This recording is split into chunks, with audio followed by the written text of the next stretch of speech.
Hey guys, Captain Henson here with another EU review. This time talking about Darth Maul Shadowhunter, released in 2001, so 2 years after Phantom Menace, and obviously focusing on Maul. Story is about, and this takes place pretty much directly before Phantom Menace. Story is about Sidious tasking Maul to find Nemoidian, Hathmon Carr, who is working with New Gunray. Hathmon Carr wants to sell the information he has about the Naboo blockade. And of course, if word gets out about that, Sidious's plan is kind of fucked. So Maul is tasked with eliminating him and anybody else who knows of the blockade. So, at some point, somebody does, by the scoundrel by the name of Lorne Pavan. And then, of course, a Jedi by the name of Darsha Asant also finds out. So then it's just a race to get this information to the Jedi. And, of course, given what happens in Phantom Menace, we already know that what happens. But in spite of that, you do grow to love the characters, even though you expect what's going to happen to them. Michael Reeves, and I've also read Death Star, is a pretty good writer in that regard when it comes to characters. Even if you kind of have an idea of where their story is going to end up, you still like them enough to want to see where it goes. And also, interaction. Always a good thing when it comes to these kinds of stories. And Darth Maul, love his portrayal in this. I much prefer the portrayal of Maul we get in Phantom Menace rather than his portrayal in TCW. I much prefer the dog, essentially, because that's all he is. He's a dog who lives for the thrill of combat. And we do get his arrogance on full display here. Even Sidious makes a note of that. He thinks so highly of himself in this novel, and given other events that preceded this story, not hard to see why. And we also get an interesting little character thing with Lorne Pavan, where, obviously, since he knows about the blockade, Maul has to kill him. But throughout the book, shit just keeps happening that keeps him alive. So by the end of the book, Maul has grown a respect for Pavan. And something else I would also like to add is the portrayal of the Force. Darsha is, I'd say, around the same age as Obi-Wan. And this is her first solo mission. Well, Darsha, at the start of the novel, is tasked with finding a survivor of an assault on the Black Sun Vigos, which we saw in the Darth Maul mini, which is collected in the Rise of the Sith Volume 2 Epic.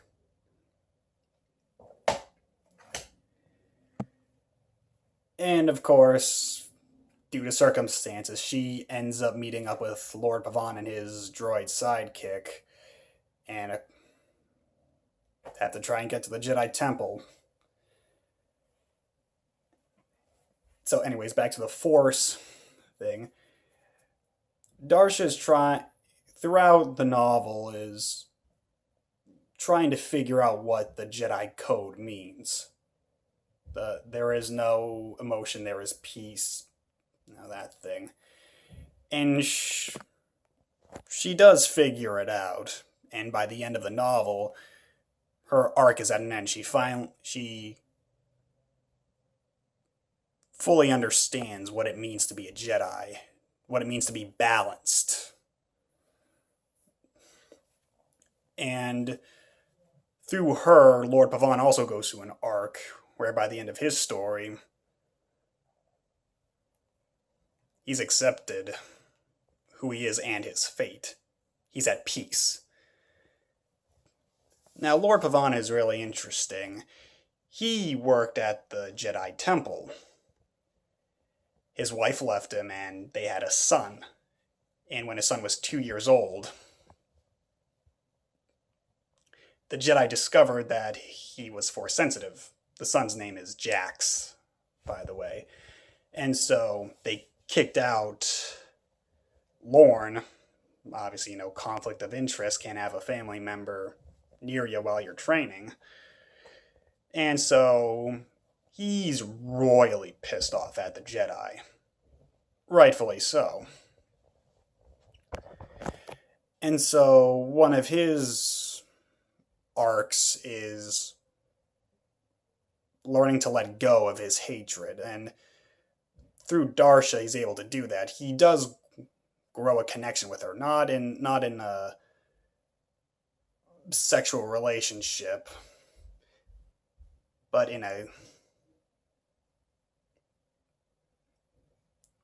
he grows to have feelings for her, but not in the sexual way. That's a friends. By the end of his arc, he no longer hates the Jedi, and he's able to let go of it.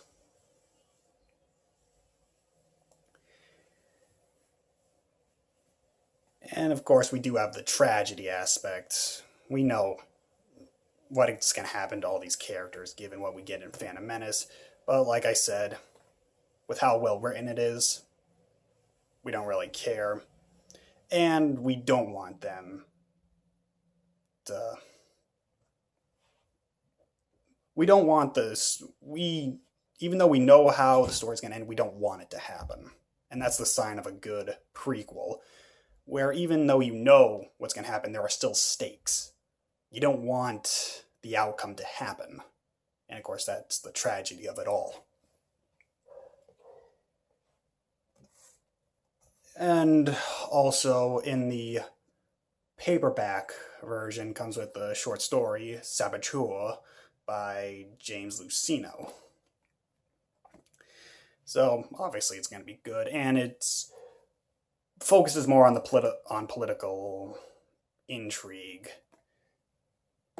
because this doesn't focus too much on that. So Saboteur takes place before Shadowhunter, and even before the Darth Maul mini.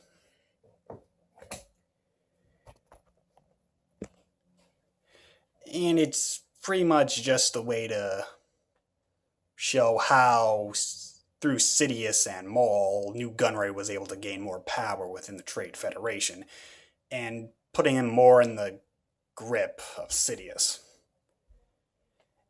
And it ends with Sidious pretty much telling Maul to look into the Black Sun, which, of course, leads into the Darth Maul mini. And even in the Darth Maul mini, it ends with Sidious telling him that he has one last thing to do. And of course, that leads into Shadowhunter. So we do have a nice little trilogy going here. And I'm sure other things may connect to it. We also got Maul Lockdown, which was released years later, after Darth Plagueis even. But yeah, I do like how there's a through-line narrative through that mini, a short story, and novel.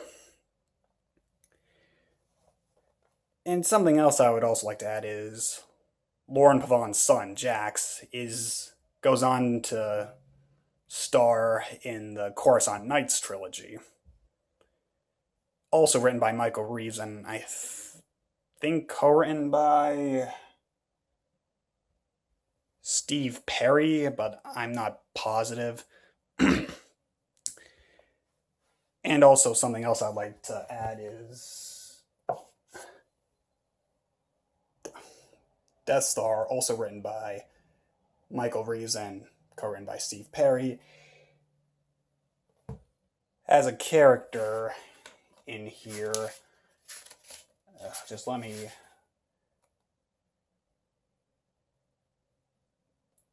Cornell Divini, who first appeared in the Jedi or MedStar 2 Jedi Healer, and both these books were written by Steve Perry and Michael Reeves. Main point I was trying to get at is we have a mini continuity within this greater continuity, and I think that's interesting. You know, we have Shadowhunter connecting to the Coruscant Nights trilogy, and then we have the MedStar duology connecting to Death Star. And you see more of that in the new canon, where each of the authors pretty much have their own mini continuity going on, like Alexander Freed through, you know, the Rogue One novelization, Twilight Company, his Alphabet Squadron, etc. You have Claudia Gray with Lost Stars, Leia Princess of Alderaan, something else there. I just think it's interesting to note. So, if you're a fan of the character of Maul, fan of the prequel era, or if you want to see a normal human who hates Jedi for a pretty good reason, I'd highly recommend Shadowhunter, and read the short story. It's not necessary, obviously, but I do think it's interesting enough to stand on its own. And also read the mini, which can be found in the Rise of the Sith Volume 2 Epic. Because I just think with these three stories, it works as really good setup for Episode 1, and especially gives you more Maul, which is always great. So, what do you guys think? Did you like Shadowhunter, Saboteur, the Maul mini? I'll talk about the Maul mini at a later date, but given it does connect to Shadowhunter, you don't have to read it before Shadowhunter, but I would recommend it, and Saboteur. But no matter what, you're gonna get these are three really good stories. So, anyways, what do you guys think? Did you like Shadowhunter? Do you prefer this Maul over the Maul we get in the TCW and the new canon? Let me know in the comments section below. Until next time, this is Captain Henson signing off.